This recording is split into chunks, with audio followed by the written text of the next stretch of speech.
غربت دی چس۔ ایک گاؤں میں غریب نائی رہا کرتا تھا جو ایک درخت کے نیچے کرسی لگا کے لوگوں کی حجامت کرتا۔ مشکل سے گزر بسر ہو رہی تھی۔ اس کے پاس رہنے کو نہ گھر تھا، نہ بیوی تھی، نہ بچے تھے، صرف ایک چادر اور ایک تکیہ اس کی ملکیت تھی۔ جب رات ہوتی تو وہ ایک بند سکول کے باہر چادر بچھاتا، تکیہ رکھتا اور سو جاتا۔ ایک دن صبح کے وقت گاؤں میں سیلاب آ گیا۔ اس کی آنکھ کھلی تو ہر طرف شور و غل تھا۔ وہ اٹھا اور سکول کے ساتھ بنی ٹینکی پر چڑھ گیا، چادر بچھائی، دیوار کے ساتھ تکیہ لگایا اور لیٹ کر لوگوں کو دیکھنے لگا۔ لوگ اپنا سامان، گھر کی قیمتی اشیاء لے کر بھاگ رہے تھے۔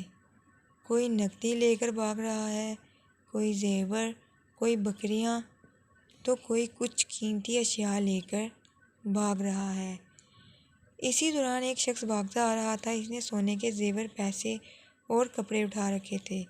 جب وہ شخص اس نائی کے پاس سے گزرا اور اسے سکون سے لیٹے ہوئے دیکھا تو غصے سے بولا، اوئے ساڈی ہر چیز اجڑ گئی ہے، ساڈی جان تے بنی ہے تے تو ایتھے سکون نال لما پیا ہویا ہے۔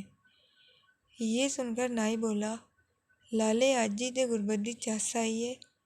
جب میں نے یہ کہانی سنی تو ہنس پڑی، مگر پھر ایک خیال آیا کہ شاید روز محشر کا منظر بھی کچھ ایسا ہی ہوگا جب تمام انسانوں سے حساب لیا جائے گا۔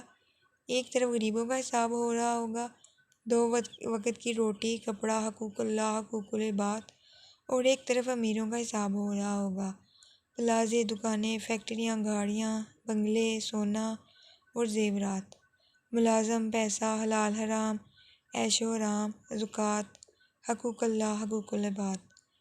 اتنی چیزوں کا حساب کتاب دیتے ہوئے پسینے سے شرابور اور خوف سے تھر تھر کانپ رہے ہوں گے، تب شاید اس نائی کی طرح غریب ان امیروں کو دیکھ رہے ہوں گے۔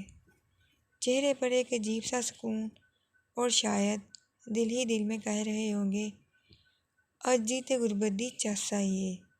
اللہ تعالیٰ سے دعا ہے کہ ہمیں ہر نعمت کا شکر ادا کرنے اور اللہ کی رضا کے مطابق استعمال اور تقسیم کرنے کی توفیق عطا فرمائے۔